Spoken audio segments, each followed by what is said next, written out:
Oh yeah, it's episode 34. This is the one we've all been waiting for. This is Bumping Shoulders, a Sports Dorks podcast, and as always, I'm here with Nick Kappas, and I guess Chris is here again. Nick, How you doing tonight? Good. I like the little rap you hit us with.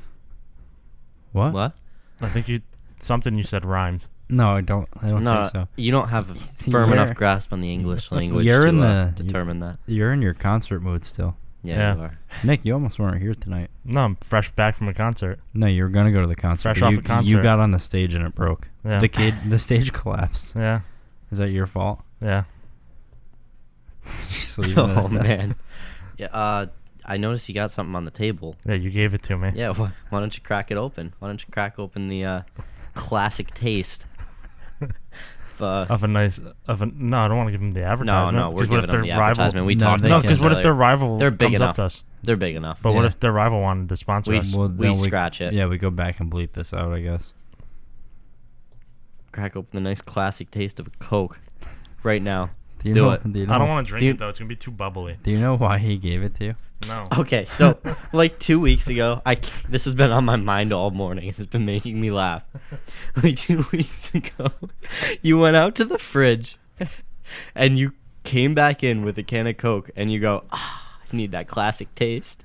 Did I say that? Yes, you did. And you cracked it open. But it gets worse. Okay, ready? You cracked it open. Like I feel like this isn't real, though. No, it is. It's so real. Swear. So real. I don't know why I thought of this today, but it made me laugh so hard. Like I was funny giggling if at I work. said that. Yeah. No, but it I don't gets think better. I said it. So you needed it for the classic taste, right? You were like all dead set on that. The end of the night comes around. We go over your can. He goes, Nick said he wanted this for the classic taste, right? He goes, come feel how much is left. There were 2 sips taken out of the can. Yeah, dude. You took the sip when you initially came in and then just left it. Nice. And I wish you didn't do that. No. Nice. Oh, man, that made my morning just thinking about it. Yeah, he texted me. It was probably around 10:30. He texted me saying he was laughing out loud about it. And I was like, dude, that was so long ago. I don't know why. Why do you just think about things we did when you're alone in your bed? I don't know. I wasn't in my bed. I was working this morning. But are you ready to give it the appreciation it deserves? Because you go around and you go, the classic taste. I don't want that. You got to finish it before the end of the podcast. Dude, drink it. No. Come on. Drink. You can't waste it. I'm not drinking that. Hannah for a paycheck on that. Yeah, dude, that's like half your paycheck. You have but no I'm not problem that. drinking other sugary things. But I don't want the bubbles. So leave Shake it it up. Leave it that open. makes it even. No, I don't want flat soda. Then what do you want, Nick? Not soda. I don't want soda. Dude, flat soda. Oh, so now you're being picky? Flat Coke would just be cola juice. You don't get diabetes not being picky. Shake it up and have some cola juice. No, you get. Yeah, no, you're not picky when you. I lost myself. Whatever. All right, Nick, anyway. you have some MMA news you wanted to break. What? Yeah. Not break, but things you wanted to talk about. We got Conor McGregor getting out of court, getting rid of his 2 felonies and 10 misdemeanors. Naturally, because the UFC is rigged. By taking a plea deal. That's what he took. He pled guilty to, I don't even know what he pled guilty to anymore because he didn't get charged with any of that stuff. The UFC probably came in and they're like, look, we made him do that to really sell this Actually, this Khabib fight later in the year. What was it? He got charged with That's that classic taste I'm looking for. But he got rid of all those the 2 felonies and the 2 sips. I'm done. 2 misdemeanors, and he has to serve 3 to 5 days of anger management and 5 days of community service. 3 to 5 days of anger management. I would love to sit in on those. What are they going to talk about? And pay back all the damages he did to the bus. I don't know if that includes the fighters and everything, though. Didn't he make like $100 or $300 million? What was that for? $100 million. Yeah, so I don't think the cost of repairs on the bus is really going to put a dent in his wallet. No, for anything. It could, though. Literally, not because not that's even that. so expensive, but what he's been spending on his money on lately. Oh, but wait, let's think. He's going to make money off of this because now that Khabib fight's going to sell so many more pay-per-views. This is in probably the long gonna, run, but this whole damage thing is probably going to cost him, what, $20,000 at most? Yeah, hey, let's even say he has I to figured pay. It'd be a little higher. Let's say than that. he has to pay $500,000. That's not that's the nothing. end of the world. That's nothing. That's the most you'd have to pay, though, if you think about it. That's even if he's paying these fighters purses for not being able to fight. He's probably still not breaking 500,000. Yeah. The most inconvenient thing for him is probably the community service. Oh yeah. Because that's a gonna week suck. that's a week of where he could be making money, and now he can't. No, Yeah. it'll be a tax write-off for him somehow. They'll that's what's they'll probably fucked. make him do commercials and shit, and he charges over $300,000 for commercials. I That's wish. crazy. So That's they'll what I probably just charge. make him do a commercial. Spend the whole week. 51-year-old Henzo. How do you like that? Henzo Gracie stepping back into the cage, Getting a submission win going to war. in round 2. Did you read some of the comments under the Instagram post of his submission video? No, I didn't. Everyone's saying 1FC is rigged. Really? Yeah. I don't know. I didn't get to watch the fight because it was at like 9 a.m. It was on Gary Tonan's Instagram post. They're saying it was rigged for him and Gary. I don't know. I didn't. Like I said, I didn't get to watch any of the fights. I know Gary. I think it was the 3rd round. He got a submission win. Rear naked choke. Gary's an incredible athlete, so I don't really Yeah, think it I has don't to be think- rigged for him to win a fight. I don't want to say it's rigged until there's actual proof of it. This Yeah. is people saying, "Oh, there's no way a 51-year-old could win," but it's like it's still Henzo Gracie. Like the dude's still a great grappler. And also, did who was fight? he fighting? Yeah, exactly. Did he fight anyone? Yeah, it's not good? like he fought Yeah. anyone. It's not like he fought a superstar over there. Right. So I don't know. I'm not gonna say it's rigged until there's evidence showing it's rigged. Yeah, real reason to believe. Yeah. And why rig it for Henzo Gracie? It's not Yeah, like the it- guy's it's, undefeated. there's not a big upside. It's not like he's gonna be the him next just champ being or there, something. yeah, him just being there is a win. No, you don't get it. He's on the rise Oh, okay. to take the belt back at whatever weight it is, 170. What is it? I just guessed. I have no idea what he fought at. 205. I hope not. He's not that tall. Heavyweight. Yeah. That's all. Well, and then you already brought up the Gary Tonin win. We already talked about Darren Till and Tyron Woodley last episode. Did you hear they're also rumoring Weidman versus Rockhold? Yeah, I again? saw that. I like that rematch. Dude, Yeah. if he doesn't throw that spinning makes back sense for kick, both he of wins. them. I mean, I this fight was supposed to happen 2 or 3 years ago because for the belt again. Yeah, when Bisping won the belt, that was supposed to be Yeah. Chris Weidman's the one who pulled out. That's why Bisping got the shot. Weidman was winning that fight before he threw that Yeah, spinning he back. It was close, Yeah. but yeah, he was winning that fight. it was a real competitive fight. Weidman was winning, but I mean, it was only like the 3rd round when that happened or something it was, like that. and it was to It the was point, anyone's fight. Yeah, still. at that point, Yeah. if Rockhold won those last 2 rounds, Yeah, you would have been like, oh, okay, I could see yeah, why he exactly. won. That's what made that Yeah, fight absolutely. so cool. But I Did- can't wait to see them Do you fight. think Weidman has a chance in that? It's gonna be weird in a 3-round fight It's a 3-round. Yeah, that's right. because it's probably gonna be on the. They're saying it's gonna be on the MSG card, so that's not gonna be the main event. Let's go to that. After this court case, Conor and Khabib Conor's manager said they're in the red zone of completing this for deal October, right? for October, yeah, October 6th, I think. in Las Vegas. Conor versus Khabib. I hate that. I hate that that's happening. Connor's going to make so much money off of like the publicity that fight has because of his little incident too. They both are. At least Khabib's Yeah, gonna but get some like- money. Yeah, But Connor's winning off of this whole exchange. Conor's gonna win that fight, I think, too. Yeah, but either way, he's winning the paycheck battle after. He's gonna after win that it. whole. he's gonna win it exchange. no matter No what. matter what he does, he's gonna win the paycheck. I know, but battle. I'm saying he's making even more money because of the bus Oh, yeah. accident. Now more people are gonna watch. There's gonna be way more tickets. Like, I don't know. I don't like that. I don't like that whole setup. No, it's not fair. It sucks, especially like having insight. And other we talked fighters. about in the last podcast Nick Noel fighting. He lost a decision Yeah, in devastating fashion. I mean, it was kind of completely one-sided to his opponent. And his opponent went in there 130-27. well, you were saying that his opponent was no joke before No, this fight. yeah, and it's not like it's you just- got a clown to fight. Like, no, it just showed. Like, and props to Nick Newell for going the distance too, and for being everything. so tough. Yeah. Do you think he ends up with another chance, really, ever, to crack into the UFC? It's gonna be, if it was another fighter, I'd be like, oh, you can bounce back from that and work your way back up. But I feel like now Dana's like, oh, I already gave him the shot. Why would I give him another one? Yeah, exactly. You don't think there's another maybe contender fight next year? Maybe. I mean, it depends what he does. He has to go out and be dominant outside the UFC, make himself undeniable to the UFC, and then maybe he gets another shot. I feel that. I can rock with it. But to keep it, more relevant to the podcast, any news in the NFL? Too many. Too many news? Julio and the Falcons finally agreed to revise the contract, and he's at training camp. This broke earlier in the week, but Do you think that's due to that 10-year-old's tweet? Or the 10-year-old's dad tweet? I didn't see it. Really? Oh, about the kid having to change Change his background. Yeah. Yeah, I don't think so. But it was, dude, it was only a few hours after that tweet went viral. They moved around some of his bonus and guarantees, and now instead of making $10.5 million this season, he's going to make $13.4, which is, I mean, he can't really complain about that. He'll take that. And then they agreed to kind of revisit his contract in this coming off season.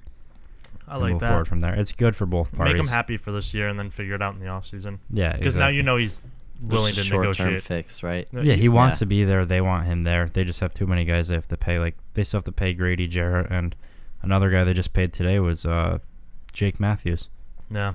2014, 6th overall pick, 5 years, $75 million. That's no joke. Third highest paid lineman in the league. Speaking of highest paid linemen, Nick, your favorite team, the Titans. Yeah. Huh. The Titans extended Taylor Lewan 5 years, $80 million, $50 million guaranteed, highest paid lineman in the NFL. How do you feel about that? I mean, they're going to need it now that Andrew Luck's thrown at camp. So they need an offensive line to stop Andrew Luck. They're going to need to score a lot of points because Andrew's putting up at least 65 on him. I don't think so. Did you hear what Jarvis Landry said? A little bit off topic, but no. He said they'll win the Super Bowl, and teams are lucky if they don't score 40 on them. Oh. Is he wrong? Yeah, I think so. And actually, we'll use that to move in. With the Browns, you hear who they're talking to? 1-year contract talks Des from Bryant. Des Bryant. Did you see him? Have you seen him recently? No. Dude, you didn't see his tweets today? He's going in on the Cowboys. Oh, yeah. Like, he's still going. I looked before we started. Have you seen him? Not. Oh, no. So I thought he was in. Oh, yeah, dude, you didn't see him. He's, like, hanging out. He was outside. I played basketball. What do you think that means for, like, the status of Josh Gordon? What do you mean? Oh, do you think this has something to do with him not being at training camp? Yeah, like them preparing is for him? Is there something like that we're not getting probably? Where you think Josh Gordon might be? Because if Josh Gordon might be coming back soon, if he gets popped for something, then it's the end of his NFL career. I mean, I think Dez is really just a worse Josh Gordon. Yeah, but same type of receiver. So like this could be them looking for somebody to kind of get by without Josh Gordon for now. Or maybe they're really looking to stack that wide receiver. Well, I think if Josh Gordon gets a suspension here, he's suspended the whole year. Yeah, but if it's not even an NFL thing, like what if he's just planning on taking more time off? I don't know. But if they were looking for like the long haul, I don't think they would only sign him for a year. I saw people talking about that, but that didn't even to me that really didn't even cross my mind. I thought maybe they're giving him just a 1-year deal, see how he works out, not being the number one anymore. You know, maybe he's not going to be a great number 2. That's why they only give him a 1-year deal. I think if they sign him, that kind of shows a lot about where Josh Gordon is. Yeah, I mean, we'll see. I hope we see him on the field, Gordon. Yeah, I hope we see both of them on the field. I'd love to see Gordon, that'd be Dez, so cool. and Jarvis Landry on the field. Yeah, that'd be amazing. I wish we could get. And they OBJ also have the new Cleveland. guy too, right?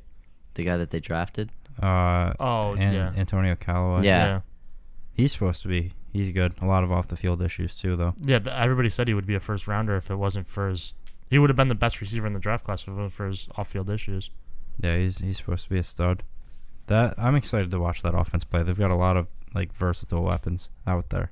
If Josh Gordon's on the field, if it's not on the field, like suddenly that team becomes a lot less exciting to watch. I feel like. Yeah, if he's not out there, yeah, because then Jarvis Landry's just gonna get locked down. Yeah, I don't know. Yeah, Jarvis Landry's gonna put at Miami stats, the same stats he had in Miami. So it's not like it's like what you're rocking out with Corey Coleman. Yeah, that's it. Carlos Hyde and Duke Johnson. Yeah. Like Josh Gordon's a huge part there. Titans also re-signed Delaney Walker. Saw that. I like that. We're big Delaney Walker fans here. He's one of the most reliable guys in the league. Yeah, he's ever since he came into the league, he's been reliable. Stop kicking the table. I'm not kicking the table. No, it's definitely you because you keep moving over there, and every time you shift, something slaps the table. Don't be a little bitch about it. Relax. But no, Delaney Walker's he's always gonna be reliable. He's a great compliment to Vernon Davis. Vernon Davis is. Oh, not Vernon Davis. That's funny. Going back to the old 49ers days. Yeah. Hey, let's not forget he played like 15 positions on that team. Yeah. You know, if somebody goes down, Delaney Walker's there. You know, he'll fill in. Call him the jack of all trades. Don't call him that. Yeah, well, they're gonna start. No, I like trendsetter. I mean, he's tied for the longest streak in the NFL with 800-plus yard seasons among tight ends. Him and Travis Kelce. It's like he's always there. He's always a solid receiving tight end. He blocks well enough. And with Derrick Henry and Deion Lewis, that run game's going to be big, I think. Yeah, I mean, his blocking is definitely good enough to let the running backs get by him and get into the open field. He's, like you said, he can do both. He's perfect for both. He's easily a top 10 tight end in the NFL. And lastly, in the main NFL news, Jason Verrett out for season with a torn Achilles. Yeah. That's devastating for the Chargers. When you tweeted that out and I responded with my tweet, I actually facepalmed when I read that. I was like, come on, guys. Yeah, they're never going to catch a break. It's not even like, it's literally before the season starts that their season starts to go down with injuries. Verrett has been in the NFL for 4 years, played 25 games out of a possible 64.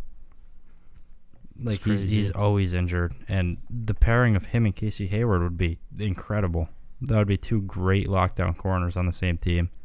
You'd have Derwin James coming in. Like, this team would be crazy good, especially with that like edge rush of Joey Bosa, Melvin Ingram. Yeah. Like, that team on paper looked awesome, and then in a matter of weeks we lose Jason Verrett, Hunter Henry, that tight end who is poised for a breakout year. Like, that team, it seems like it's never going to pan out for them. Hopefully they have time to figure out what they need to do to get that roster back up. I mean, Bashad Breeland's still a free agent. He's visiting with, I think I saw him visiting with the Jets today, and there's one other team. I know he visited with Indy, 2 days ago or yesterday? Yeah. So that was his second visit in Indy. And some local football news. That's what I was just about to say, too. For anyone in Albany, if you paid attention to your Albany Empire, there's been a real standout receiver in his rookie arena year. He totaled 1,156 yards, 34 touchdowns between receiving and rushing. Malachi Jones has signed with the Chicago Bears. He's on the official 90-man roster for the training camp. Right now he's got to try and earn a spot in the 53-man roster, but it's an exciting step for a young local guy. It shows that there's talent in the Arena League. And it's it also awesome to see. I mean, this guy, he could make that 53-man roster. It's not like he's a bad player. I mean, we watched him play. He's fast. He could be a shifty little slot guy, yeah. Yeah, exactly. Now, if he doesn't make the team, does he just go back to Arena? I'm do you sure. think? Yeah. Or a different practice squad or something like that. Like, he's got the foot in the door now, and that's huge. It was kind of one of those things when he was playing, you were like, you knew he wasn't going to be there long. Which is cool. Because it's not like he was in. A lot of these guys have been in the NFL or were on practice squads in the NFL. Yeah. And they come to Arena.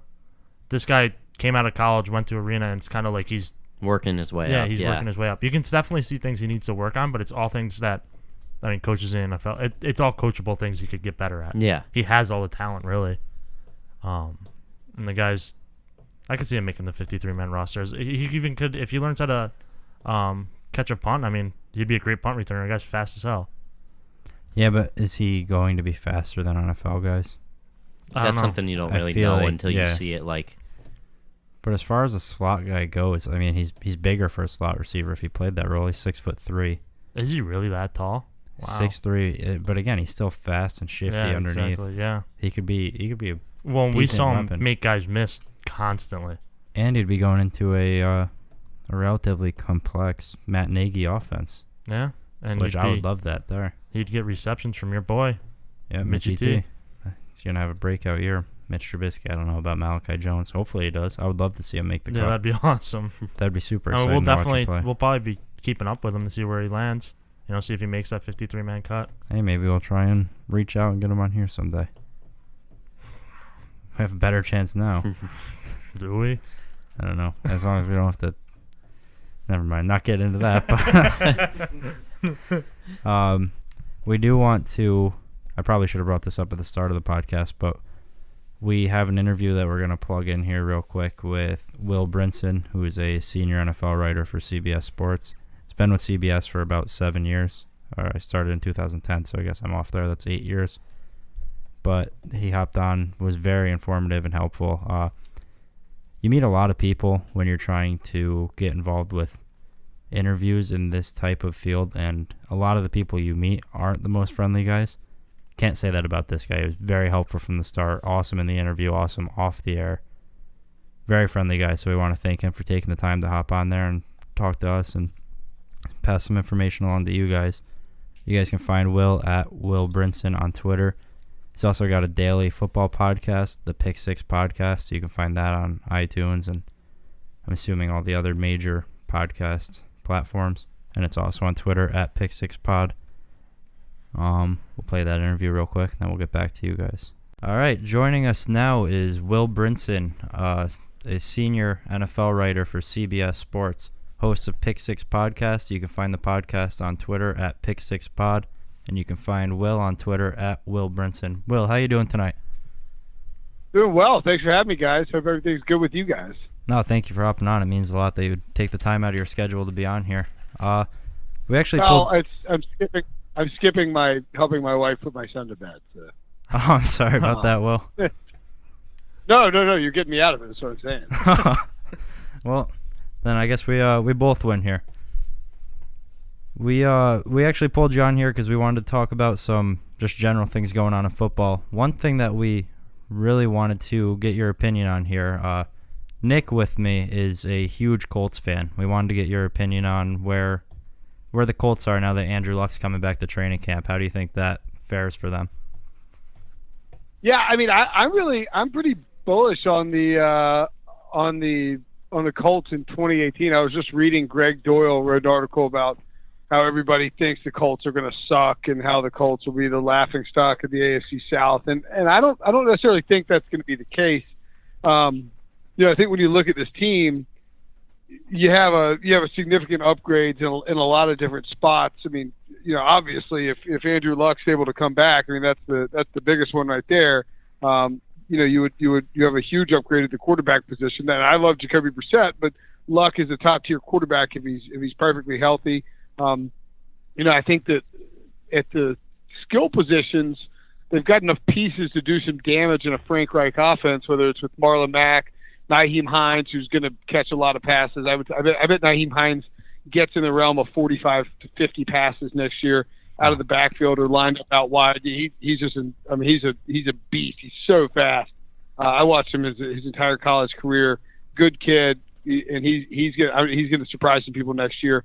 And then, of course, T.Y. Hilton on the outside. And I mean, I think they have Jack Doyle there. I think they have enough to do some damage on offense. More importantly, they've got, on the offensive line now with Quentin Nelson and then Braden Smith, who they drafted out of Auburn.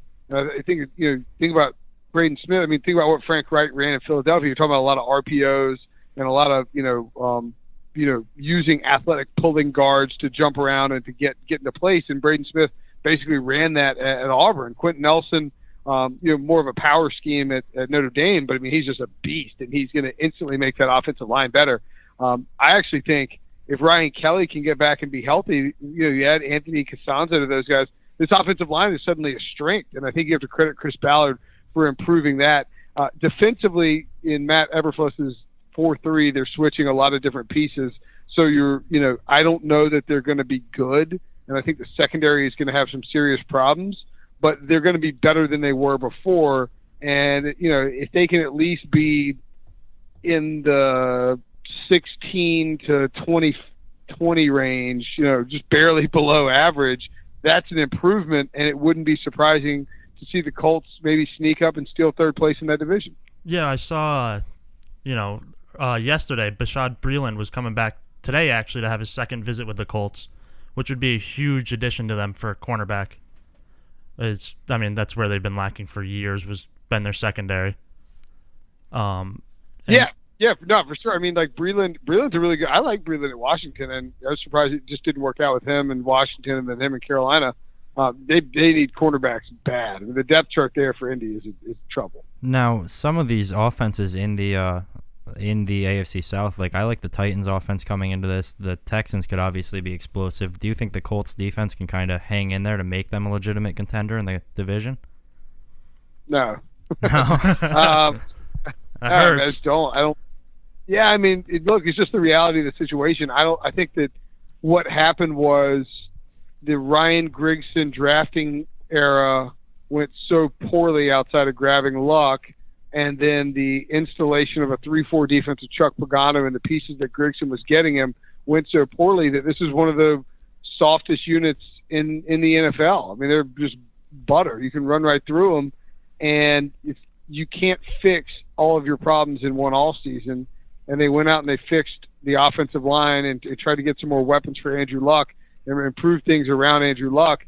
And as a result, they're just going to have to deal with the issues on the defensive side of things for a while. I mean, I just think that given what you have, like you said, with the Texans, they're explosive. The Titans are going to be a lot better on offense with Matt LaFleur running that team. And then I think the Jaguars really improved their offensive line with Andrew Norwell and have Leonard Fournette coming back and some nice pieces at wide receiver, Austin Safari and Jenkins at tight end. It's the Colts are not going to be able to stop a lot of those offenses. Yeah, absolutely. And I guess moving into the Titans a little bit, going back to the Matt LaFleur pickup there, do you think we could potentially see a big year out of Marcus Mariota, like one that we've been kind of waiting on for seemingly the past few years? Yeah, I do. It'll be interesting to see how they operate that offense because you've got to incorporate Derrick Henry and Deion Lewis, in the same offense, which sounds easy, but isn't. You got to be. It's not seamless. Like you got to figure out how you're going to utilize those guys. You can't make it obvious passing situations. You got Lewis in there. You can't make it obvious running situations when Henry's in there. And you want Mariota. He also needs help from his receivers and his tight ends. I mean, they weren't very, very good last year. Corey Davis was hurt most of the season. He needs to step up in a big way. Delaney Walker needs to have a resurgent season. And then I think Jonnu Smith is a kid that can really make a big impact for that offense. Certainly Rashard Matthews is a veteran there. And they got the talent to do it. I like the Titans a lot and think Mariota could have a big, big year, but it's going to depend on all those weapons around him stepping up and helping him out. Now, Will, Timothy and I have been arguing back and forth about this. He's convinced the Titans sneak and will steal the AFC South, and I'm still all with the Jags, even as a Colts fan. I just think the Jags team is too good this year to not take that division and maybe grab a 1 or 2 seed in the AFC. Yeah. I've been going back and forth on it lately. I like the Titans. A month ago, I would have told you the Titans will take the division. I think the problem is if you look at the Jaguars' schedule, I mean, it's just easy. Like I just don't understand how they're not going to win 10 games or more. And so that sort of becomes a problem. Like even if the Titans split with the Jaguars and the Jags win 10 games, are the Titans winning 11? I mean, maybe if they're great, and I think they could be great. I mean, the defense is a lot better than people think. And again, like they've got a great offensive line. They got 2 running backs who can be top 5 to 10 options in the NFL when they're operating at maximum efficiency.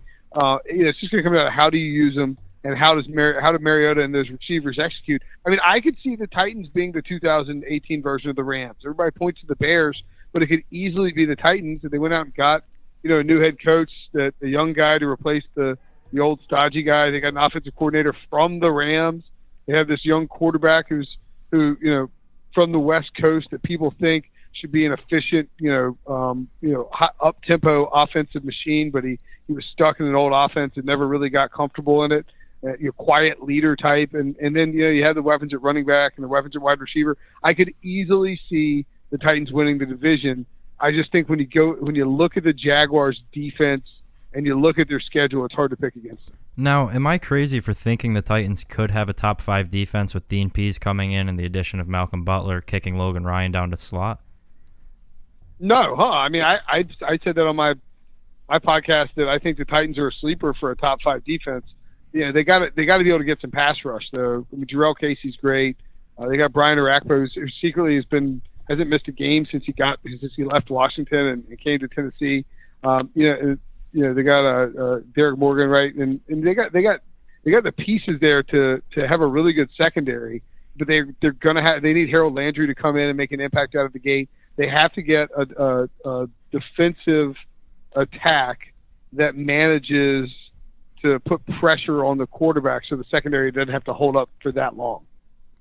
And with losing Avery Williamson this offseason, do you think Rashaan Evans can fill the hole in his spot? Yeah, I mean, I think that he can. Yes, I mean he can begin to fill the void. I don't think it's fair though to take a Pro Bowl caliber linebacker out of your starting lineup, have him depart via free agency, especially one who's as young as Avery Williamson, just 26, and then expect a rookie to pop in and just immediately fill that void. I mean, there's just too much of a learning curve for Evans to do that. But I mean, certainly when you add Evans and Landry, they didn't have a deep draft, the Titans, but they managed to pick up 2 first-round caliber guys who could make a major impact. So yeah, I mean, I think the pieces are there around him where he could make enough of an impact that you don't see a huge loss with Williamson departing. Yeah, absolutely. And I was looking at your all 25 and under list for offensive, and I saw that you have Jack Conklin there as a tackle, so that could be big. And Taylor Lewan said he's not going to be holding out, if I'm not mistaken, right? Is he still planning on playing through training camp? I mean, I think I would expect that he'll get in there and play. I think it would be a pretty big upset if you had Lewan not either. They understand that the importance of having Taylor Lewan in there means that you're not shifting Conklin to left. Like if Lewan misses games for any reason, I don't think he will. But then you lose him on the left side. You have to move Conklin to the left side or plug somebody else in. The trickle-down effect is devastating, especially for a team that's trying to operate a new offense. So I would anticipate that he gets in there pretty promptly, and that if they need to, they figure out a way to adjust his situation so that he's happy. Yeah, I'm looking forward to watching this team play. And again, going back to that defense, I'm really looking forward to seeing Dean Pease and Vrabel work together, because Dean Pease coached Vrabel in New England, right? Yeah. And Pease, he's for lack of a better word, he's a dean. He's a defensive, he's been doing this for a long time, and he had a lot of successful defenses both there and in Baltimore. Yeah, he coached the Ravens he was defensive coordinator when the Ravens beat my favorite team in the Super Bowl, the 49ers. That was devastating. That was a good team. Yeah, it was a great team. And I was talking to you about it before this, and we're from New York, so we got to do our due diligence and look at some of the teams from our area. Would you be cool if going over some of the over-unders for the teams? I've got them written down here, and I just want to get your take on them. Yeah, sure. So yeah, whatever works. The odds we get them from mybookie.ag. We have the Jets. Yeah. The Jets were set at 6.5. How do you feel about them at that number? That's a lot of.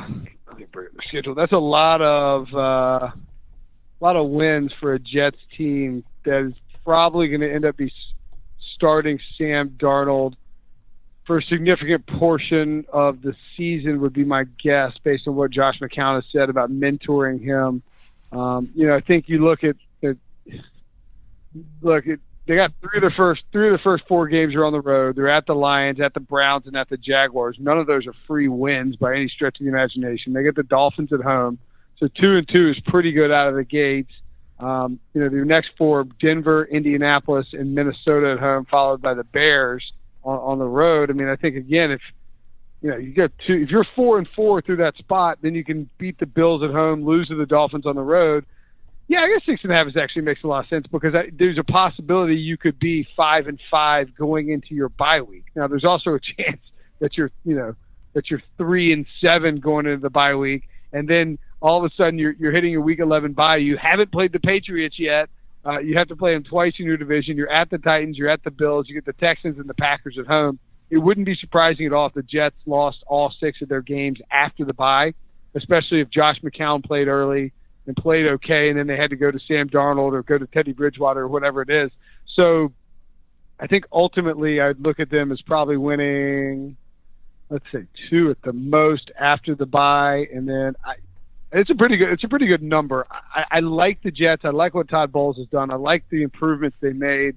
They pick up Avery Williamson, we talked about already, and I think I like Dowell Loggins there. So I would lean over. I wouldn't bet on that one, but I would lean over. I think they're a 7-9 team. Yeah, I'm a big fan of what they picked up at running back with Isaiah Crowell and Bilal Powell. I think that's a neat little duo there. Yeah, I mean, actually, the one thing I think you have to worry about is if Darnold plays 8 games or more, they're probably just not going to win a lot of games. I mean, I like Darnold. I think he's a great kid. I think he's going to be a franchise quarterback, but a rookie quarterback in that situation with the weapons they have, Robbie Anderson's their top guy. I don't know. I would tend to say And I mean, that's why it's tough. It's why you can't take it, because it all hinges on what Sam Darnold does. And if Sam Darnold only plays 4 games, it means Josh McCown's having a great season. So I would probably go under or just stay away from it.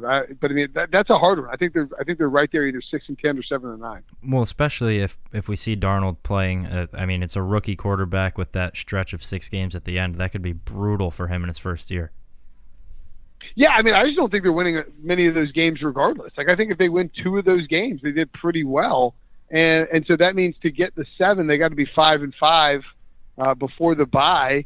And I mean, that would be a pretty big surprise for a Jets team that overachieved last year, but has, shown potential. And if Darnold is playing by week 5, let's say they go 0-4, and then Darnold comes in for week 5, and they're just not going to get to that number, Yeah, absolutely. And speaking of overachieving, I guess that'll be our segue into the Bills. Bills had a little magical season last year. That's probably not going to be a repeat by any means. The line for them is set at 6 even.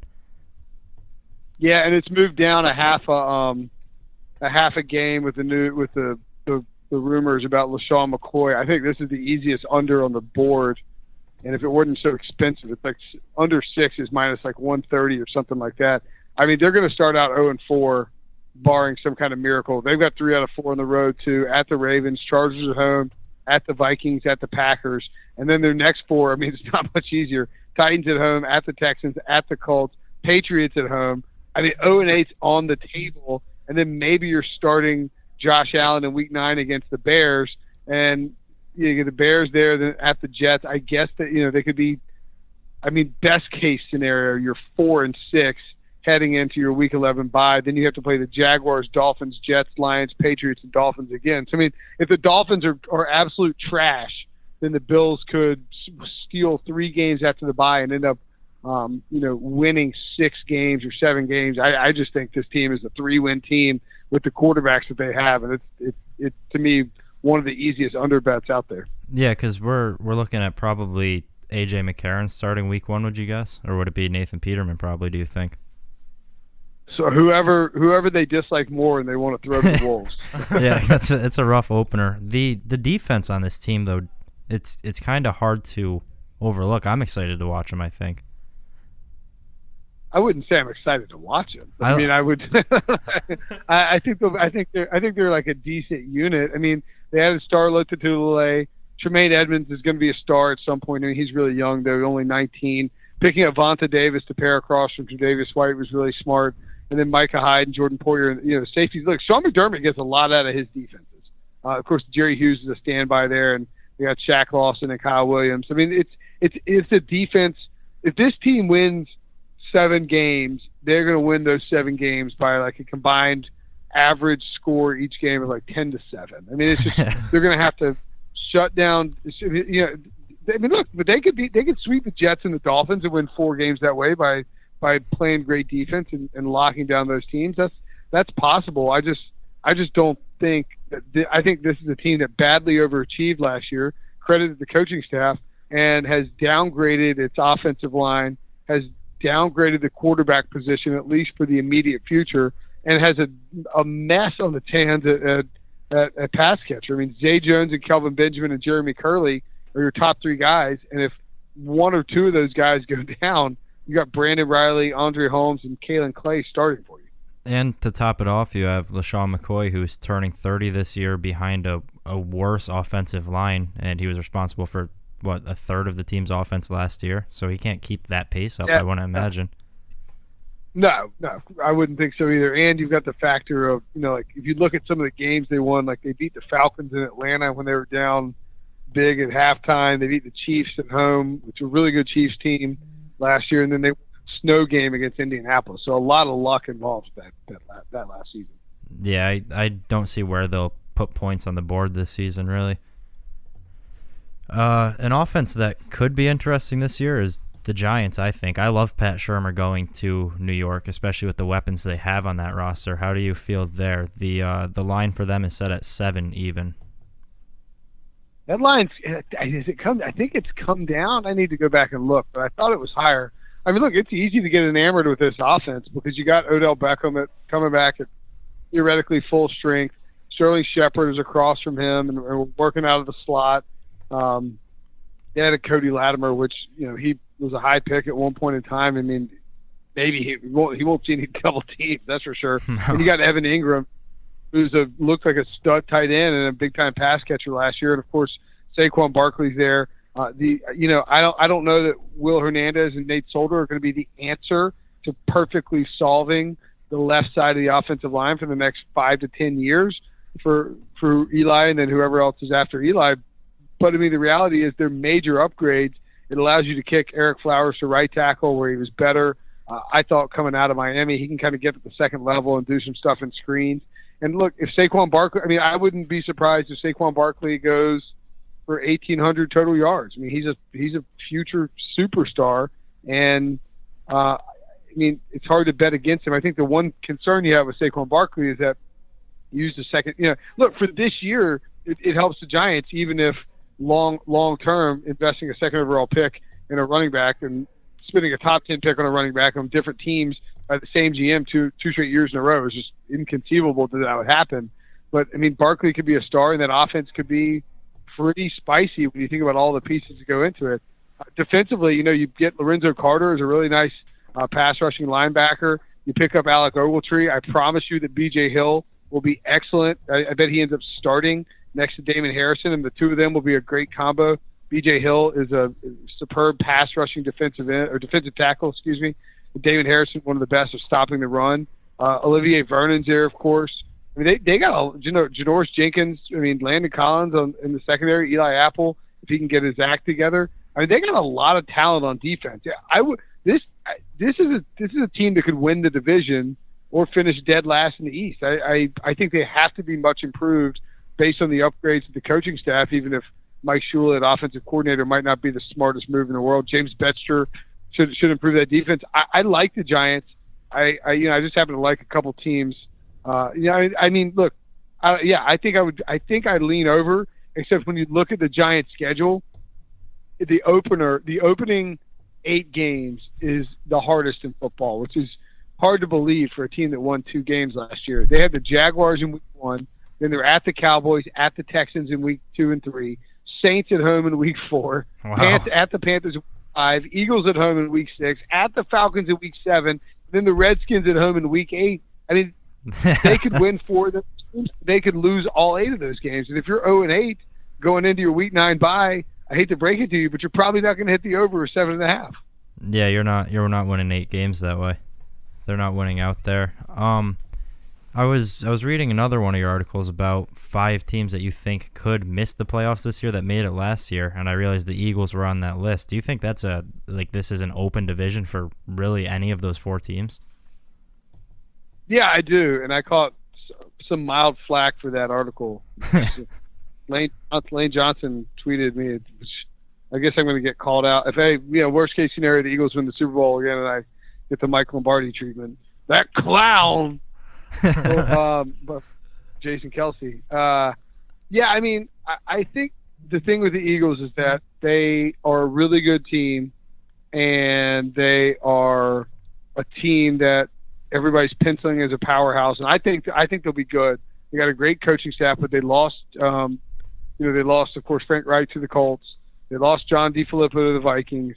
Carson Wentz is coming back from a torn ACL. Nick Foles is a streaky quarterback. Jason Peters is coming back from a torn ACL. Darren Sproles broke his arm and tore his ACL, and he's coming back as well. Alshon Jeffrey's having shoulder surgery this offseason. Timmy Jernigan is having back surgery this offseason. Jordan Hicks is coming back from a torn Achilles. There's a lot of really important pieces on that defense and that offense that are coming back from major injuries. And I get that they won anyway despite those injuries. But it's really, when you go back and look at the history of Super Bowl champions, it's not unusual at all for them to miss the playoffs the next year, because not only does if you win the Super Bowl, it usually means that you got fortunate in some areas. And I get that the Eagles maybe weren't fortunate in terms of injuries, but they only had the 13 most adjusted games. They were above average in terms of adjusted games lost. Like the Redskins had way worse luck than the Eagles did. And then when you look at Philly, whenever you have a team that wins the Super Bowl, there's always some attrition, and you saw that with the coaching staff. Not so much with the players, but I mean, they lose a guy like Nigel or Not Nigel Bradham, excuse me. I mean, you lose guys. I mean, it just ends up happening. Trey Burton's gone now. Like if Zach Ertz goes down, there's a trickle down effect to that. I mean, so I like the Eagles a lot, but I think that this division, I think the Redskins are a much better team. I think Dallas will get back to being the run the ball with Zeke type of team that we saw before, and they've got a young defense that people aren't really sleeping on a little bit. And then I think the Giants, as we talked about, can be dangerous. So I wouldn't put past any of those teams winning that division. Yeah, if the Redskins stay healthy, they're a legitimate threat. That front seven is tough. That's going to be hard to move the ball on for any team. Exactly. I mean, Jonathan Allen was when he was healthy, they were a top 5 rushing defense through the first 5 weeks of the season. And you had Deron Payne to that, and Ryan Kerrigan up front. I mean, all of a sudden you've got some meat on the bones up there. You got Josh Norman on the back end. I think it's a better defense than people will expect from the Redskins. And to me, having Alex Smith there and the upgrades at the offensive line, if they stay healthy, this is an offense with Darius Geis. I love Darius Geis. I think he's a sleeper to win Rookie of the Year and a sleeper to lead the league in rushing if everything breaks right. And as a result, I just think the Redskins can be a dangerous team in that division. Yeah, and I like Alex Smith a lot there. I feel like that's maybe even an upgrade over Kirk Cousins if he plays the way he played last year. Yeah, exactly. I mean, look, he could end up being a guy who gives them a higher floor than Kirk Cousins did, even if the ceiling isn't quite as high. And I think with the Jamison Crowder there and Josh Jackson is going into his 3rd year. If Jordan Reed stays healthy, Chris Thompson, Geis, they got some pieces there that are pretty interesting. And you got him back with Vernon Davis. I'm sure they love that over there. Exactly. One thing that I didn't bring up before we started recording, but I want to know your take on, the NFC South is probably the most interesting division to me. How do you see that one panning out? Yeah, that's a tough one to pick out too. I think when you look at the, excuse me, I would say, I think the Saints are the obvious favorites in Vegas. I think with what New Orleans has, both in terms of Drew Brees and the veterans that they have, Mike Thomas is a veteran, but he's still young. I mean, there's a ton of young talent on that team. Alvin Kamara, Mike Thomas, Ryan Ramczyk. They still have Terron Armstead there who's going to let Ramczyk stay at the right tackle, but he could shift over if he needed to. Max Unger at the center position, and you're going to get Mark Ingram back. I mean, this offense is going to be good, barring something. I mean, the offense is just going to be good. I mean, it's been good every year that Sean Payton and Drew Brees are there. So it being bad would be a surprise. As far as the defense goes, they trade up and get Marcus Davenport to add with Cameron Jordan and Sheldon Rankins. They got some serious pass rushing ability on that defensive line. And I think the secondary is just going to be good again. Marshawn Lattimore is a superstar, or budding superstar anyway. This is a team that's loaded. I think the Falcons are a team to watch out for because of how young their defense is and how much it's gelled at various times over the course of the last 2 seasons under Dan Quinn. And it wouldn't be surprising to me if it all clicked at the same time coming out of the gates. You look at the offense, and they need to get Julio. They've got to make Julio Jones happy. But to me, Matt Ryan's always better in the second year with offensive coordinators. I think he'll be better with Steve Sarkisian, and I think that offense will take flight a little bit this year. The Panthers, I worry about the Norv Turner addition, not from a perspective of not liking Norv, but because just how's it going to look with Cam Newton in this offensive line? They got the pieces there that fit what Norv wants to do, from the big tight end Greg Olsen to Christian McCaffrey, the airback that he's always liked to use. Cam's a big, strong vertical passer, but they have to protect him if they want this to work, and they have to establish a running game. C.J. Anderson's got to get things going in the traditional sense so McCaffrey and Cam can flow into what they do best. And then, that'll open up things for Devin Funchess and DJ Moore. Luke Kuechly has to stay healthy. If he doesn't play 16 games, I don't know that the Panthers make the playoffs. That's how important he is to them. And with the Bucs, I just don't see it with the Bucs. I mean, Jameis gone 4 games. They've got a really tough schedule anyway. I like their upgrades on the defensive line. I think they could be a sleeper to win 7 games, but the division is just too hard for Tampa to really make a major impact. Yeah, you and your colleague Pete Prisco really have me sold on that Falcons defense. I ended up I don't remember what odds I got them at, but I took them to win that division. I'm all in on that offense. Oh, I think Matt Ryan's going to have a killer year. I also took him at plus 1,600 for the regular season MVP. Do you think that's too far-fetched? 16-1 for MVP. Yeah. I don't hate. I mean, these MVP bets are too, or the odds just aren't good. Like when you they've gotten to the point where they're just not priced in a way that is beneficial to anybody who wants to bet on. That's my whole issue. Like, you might be right and he might win it, but even like 16 to 25 to 1 is still like not a crazy great payout for something that's ultimately voted on. Now, if you're gonna bet on it, you got to bet on a quarterback like Todd Gurley at 40. Mariota. See, if I want the longer, like I got Phillip Rivers at 60 to 1 last year. I'm looking at Odds Shark right now. These are courtesy of Bovada, I think. But like Alex Smith at 60 to 1 would be interesting to me, or I'm not taking Bortles at 66 to 1.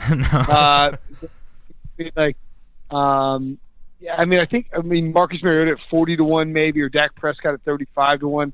I think Andrew Luck would probably be the most interesting one to me at 30 to 1 if you can get him somewhere around there. I think the move is to take Andrew Luck to lead the league in passing at 30 to 1 or thereabouts, just because of that situation he could end up throwing a lot.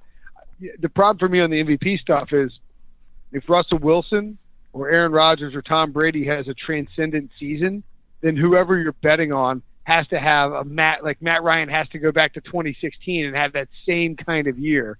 And the odds of that happening for anybody it's just not worth the payout that you're getting. But I mean, I don't mind Matt Ryan at 16 to 1. I like the move. Yeah, I'm just looking forward to him with the second year with Steve Sarkisian and Calvin Ridley back there. But that is true. Guys like Russell Wilson are ridiculous playmakers and can kind of help take the top, like help steal some votes there. So it is hard to bet on something that's voted on by a committee of people. Yeah, exactly. And like Pete Prisco is one of them. Who knows what the hell he's going to end up doing. Yeah. I'd be hard-pressed to see him voting for Russell Wilson, judging by the way he used to talk about him.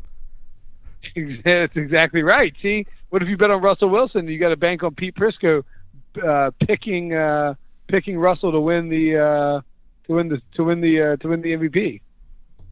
Yep. All right. Well, one more thing we just want to get to real quick, if you don't mind.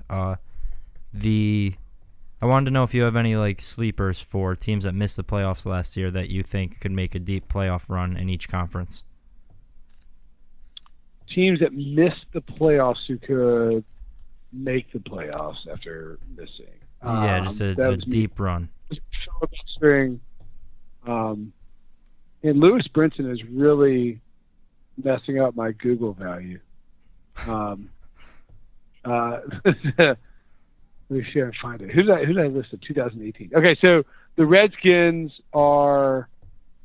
Oh yeah, well, all right. So the two obvious ones that you would look at would be the Chargers and the Packers.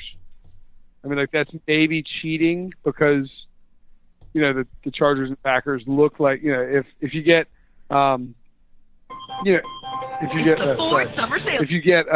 you get 16 healthy games from Aaron Rodgers, you're going to see the Packers end up being in the hunt, and they're going to make a run. That doesn't even Rodgers is the favorite to win the freaking MVP, so that doesn't even feel like a sleeper. Everybody knows my obsession with the Los Angeles Chargers, and so I think that is an obvious team to do it. And then I'm trying to think of the fifth team that I had. Who was it? I think it was the 49ers, and I don't really even agree with that, so I'm mad that I put that in there, and more mad now that I read this profile on Jimmy Garoppolo. The two I like are actually Beltway teams, the Ravens and the Redskins. I think the Redskins, as I mentioned before when we were talking about them, I just think they've got more pieces than people believe in. I'm going to pick them to win that division, and I wouldn't be surprised, they host a playoff game, win that, and then maybe make some noise in the next week. Alex Smith caps their ceiling a little bit, I guess, in a deep NFC, but I wouldn't be surprised if they surprised some people this year.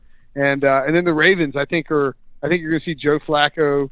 It's going to be an off-season sort of thing that gets bandied about a bunch and hyped up. But I think Joe Flacco will be motivated to prove people wrong about this Lamar Jackson stuff and to show people that he is indeed an elite franchise quarterback Ravens have a good defense, and Alex Collins is a guy who's going to win a lot of people fantasy leagues, and they take him in the third round. And they improved the passing game enough that I think we see the Ravens maybe even make a run at the Steelers in that division, but ultimately win like 10 games. And then if Joe Flacco gets in the playoffs, you better watch out.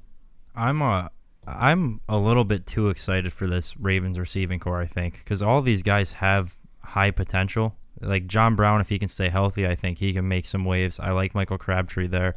I like Willie Snead. I think that's a fun trio of dudes to be catching passes. Yeah, I mean, I think too excited is probably the way to phrase that. Like that's how I am too. Like I'm like I do really like Willie Snead, Michael Crabtree, and John Brown. And I'm like, well, wait, do I? Like, where would the Ravens rank in the scale of of like where the if we're ranking wide receiver core, I don't know that the Ravens are a top 10 team by any stretch of the imagination, but I do think they are an improvement over what Joe Flacco's dealt with over the past few years. And Hayden Hurst is a guy who's a sure-handed pass catcher who could step in and make an impact right away. Oh yeah, no doubt. All right, well we don't want to hold you too long because I'm sure you have other things you have to get to tonight, so we'll let you get out of here. Again, we can find you at Pick6Pod and at Will Brinson on Twitter, correct? Yeah, you got it, guys. Thanks for having me. All right, so make sure to check out his podcast. It's on every morning. It's great for your morning commute. Will, thank you again for hopping on here. It means a lot to us. Yeah, guys, thanks for having me, and enjoy it, and take care. Have a great night. So, Nick, you finally on the right side of this Titans argument? Nope. I knew exactly where you're going with that. You're not buying in? Nope, not buying.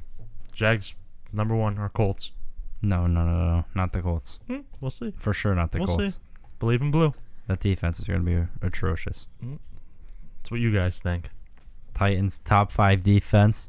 That's what you guys think. You nervous? Dude, Chris's head's actually on a swivel right It now. is. That's because he does not. Every time you guys talk about the Titans, I'm looking at you and his eyes are darting back and forth. That's because Chris is confused. He doesn't know who the Titans are. I was like, what fighter is that? No, what it's weight just does he every fight time at? you guys talk about the Titans, there's the risk of things getting too intense. So He's like, what's the Tennessee Titan fight at? All right, so Nick, we're gonna move into your word of the day, but thanks again, Will, for that interview.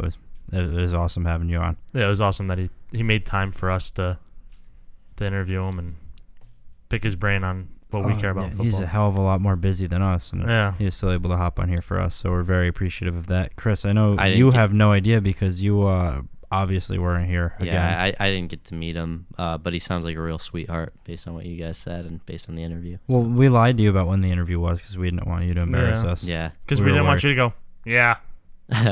Well, no, everyone needs that space filler. No, I don't. There's no space filling in this interview. It flew. Yeah, okay. Yeah, he's a better third man. We're actually going to get him on full time. Well, He's our new best friend.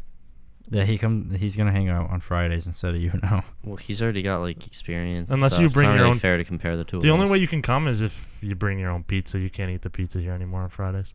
But No. Sorry. what about the wing? No. No, Those are more expensive. If we get bone-in wings, they're all No, yours. if like we No, drop I one, like you the can get it boneless before the wings. dogs get it. No, if That's you so disrespectful. if you get there faster though, Teddy's quick. And you have to also give us 5 seconds to grab it. You can only have it once the germs get on it. Oh, that's. I don't like the way I'm being treated right now. Next word of the day, huh? Do you want to sing that real quick to cheer yourself up? Yeah, sure. I can see the smile coming back on his face already. Dude, he's a different man. Next word of the day. Oh, he's back to Chris. All right, you ready, Nick? No, Do you want your definition? you're going to give it to me anyway. Oh, feisty. Your word's a noun. The definition is a movement or series of moves requiring skill and care. Nick, how you feeling about this word already? I have no idea what it could be. Your word is A noun. Maneuver. Nick. Your word is This is one of those weird UV words. Maneuver. Maybe. Nick. For the last time, your word is Classic. Wow, you timed that so well. Maneuver. So, maneuver. And not manure. M-A-N. U. No. You didn't break eye contact with me, and you looked so unsure. Back to the drawing board, Nick. MAN. Maneuver. Oh. Don't rule it out. E. U. V. Yeah. E. Yeah. R. Wow. I shouldn't have said the Yeah. He would have guessed. He would have at oh. least gone one more. Oh. He would have gone to the well. Well, no. Now that we're He would have said That's not oh and then forgot, and then he would have done. All right, Nick, Well, you no, won every- your plug now. You get to plug whatever you want. ever since we started hanging out with Will Brinson, my spelling's just skyrocketed. I don't think so. Got the word right. You wouldn't. I'm spell 1-0 since our interview with Will Brinson. You wouldn't. I'm spell in front smarter of him. since talking to him. Dude, I feel like we all are. Yeah. Yeah. Shut up, Chris. Chris, you still. Now you don't even get the floor chicken wings. No. Come on. At least give me those. Maybe. Look forward to them all week. Did you eat any pizza tonight? Oh, you're asking me? Yeah. Yeah, I had Sorry, some I didn't pizza. use No, any give it pronouns. back. Was it good? It was Give good. it back. It was good. I'm not gonna give it back. But Nick, did you eat any Dude, pizza? for or- once, Nick didn't because he went to Juniors, whatever that is. Why are we just plugging everything? I mean, it's a Because great restaurant. watch Juniors. It's a great bar and restaurant. I feel You've like never that been there? Oh, of course, it's a bar. He had a tall boy. Yeah, he did. A tall boy at a bar. And he ashed his cigarette on the inside of it, but I that went, "Can I get wasn't a-" enough to stop him from drinking I it. went, can I get a natty daddy? He had a tall boy, and he drank that while he ate so much unhealthy food. Oh yeah, Black and blue burger. a black and blue burger. Yeah, it was good. What's what was dessert? no? What's didn't in the have black dessert. and blue burger? I don't know. You had dessert. I Was don't it remember blue what it was. cheese? Yeah, there was blue cheese. Oh, dude, That's I the love blue, cheese dude. burgers. It's spelled BLEU. Black and blue. Is that how no, it's spelled? there's an E. It's spicy. That's what It's I got a just little said. kick to it. I just said there is an E. Did you? Both blues have an E. This is the placement of the E. BLEU. No, BLUE. I don't think so. I just don't How think is you it can read. spelled? How is it spelled, my burger? Oh, it's so unprofessional what you're doing right now. Yes, they do. Well, that doesn't clear anything up. So that's all cleared up. Did you?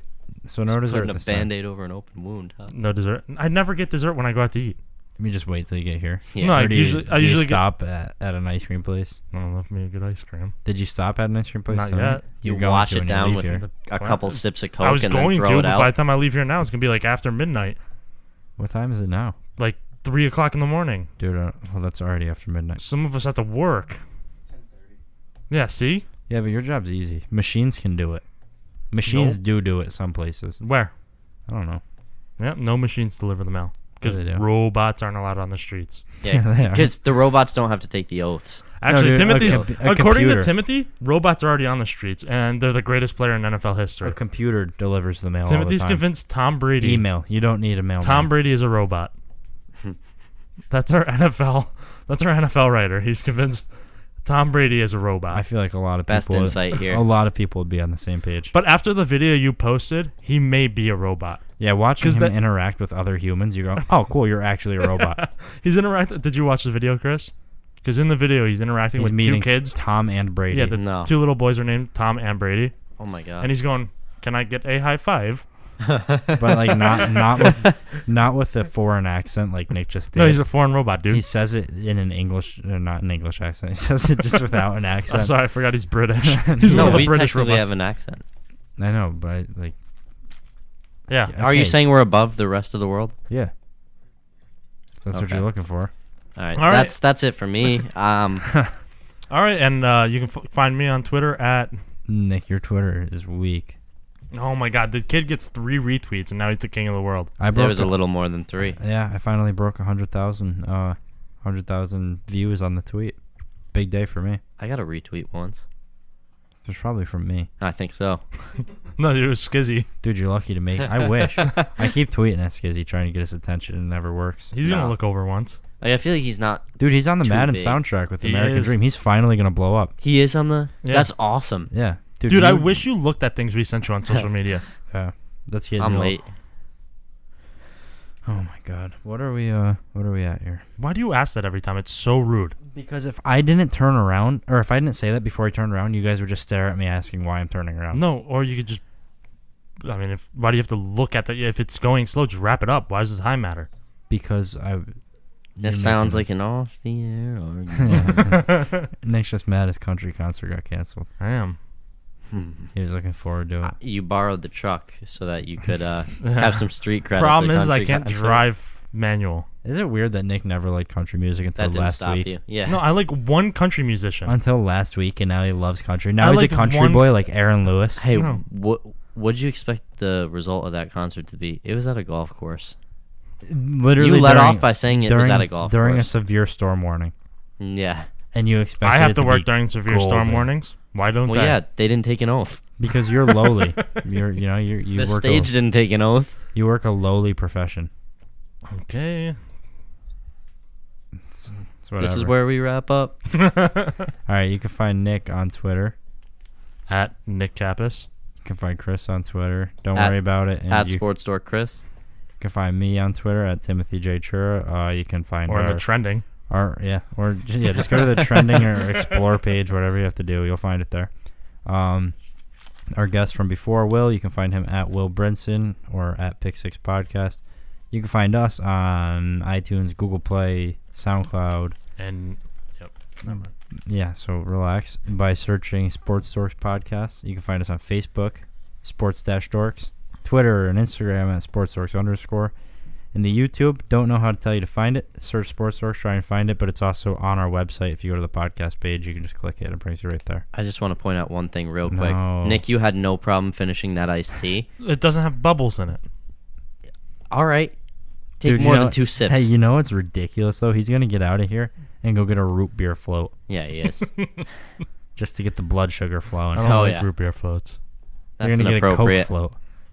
Did you No. see he scratched out the original taste on the front? I tried to write classic over it, but these bottles are real hard to write on. He did his I best. committed to it. All right, you guys ready to wrap it up for the night? Yeah. Didn't, Let's get out of here. It's been real, boys. Ready? See you guys. See you Tuesday. This is gonna be the long weekend. well,